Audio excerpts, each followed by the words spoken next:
Bonjour Joël Giraud, un petit mot sur les Piolets d'Or 2016 à Briançon-la-Grave.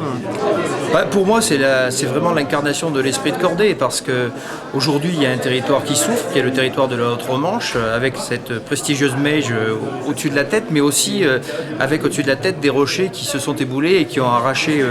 une route qui était stratégique pour toute la région et qui fait que toute l'économie de ce coin est aujourd'hui très moribonde. Alors, les Piolets d'Or, c'est effectivement les transférer aujourd'hui de Cham et Courmayeur à la Grave, c'est un symbole de solidarité dans le massif alpin.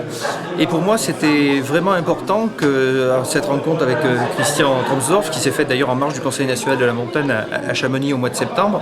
puisse permettre d'ébaucher ici un programme qui est un programme un peu particulier, où on parle effectivement d'esprit d'ouverture, où on parle d'autre chose d'ailleurs que d'alpinisme, et finalement alpinisme, esprit de cordée, esprit d'ouverture et je dirais citoyen du monde, tout cela n'est-il pas complètement lié? Et alors c'est important sur le thème, mais c'est aussi important, je le disais, pour un territoire qui souffre et un territoire qui aujourd'hui a besoin d'avoir un petit focus pour expliquer qu'on peut venir à la Meije, on peut venir grimper dans ces faces absolument somptueuses et magnifiques, on peut venir y séjourner, et aussi un clin d'œil à celles et ceux qui, depuis 1 an et demi maintenant, ont quelques difficultés à se déplacer sur ce territoire. Et dans l'introduction, vous avez rapproché l'alpinisme de la politique. Est-ce que vous pouvez nous en dire un mot ?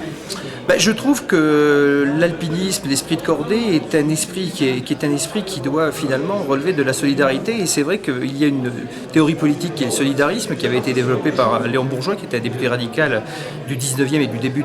du 20e siècle, qui était une théorie qui était considérée à l'époque par les socialistes comme étant du socialisme libéral,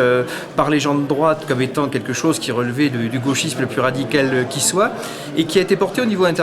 dans des conférences de la paix de La Haye en 1899 et en 1907, et qui a valu d'ailleurs à son auteur le prix Nobel de la paix en 1920, et qui était basé sur une solidarité internationale, une solidarité nationale, une solidarité locale qui allait de la retraite des travailleurs qui n'en avaient pas à l'époque jusqu'à la considération que les populations du monde, c'était des populations qui se ressemblaient et qu'on ne pouvait rien faire sans avoir une vision géopolitique internationale. Je crois que l'alpinisme, c'est aussi un peu et beaucoup ça. C'est une vision géopolitique qui s'est passée depuis bien longtemps des frontières. Et si l'alpinisme peut contribuer à restaurer un monde qui soit un monde politique moins retranché sur les égoïsmes locaux, je crois que le message peut être très fort.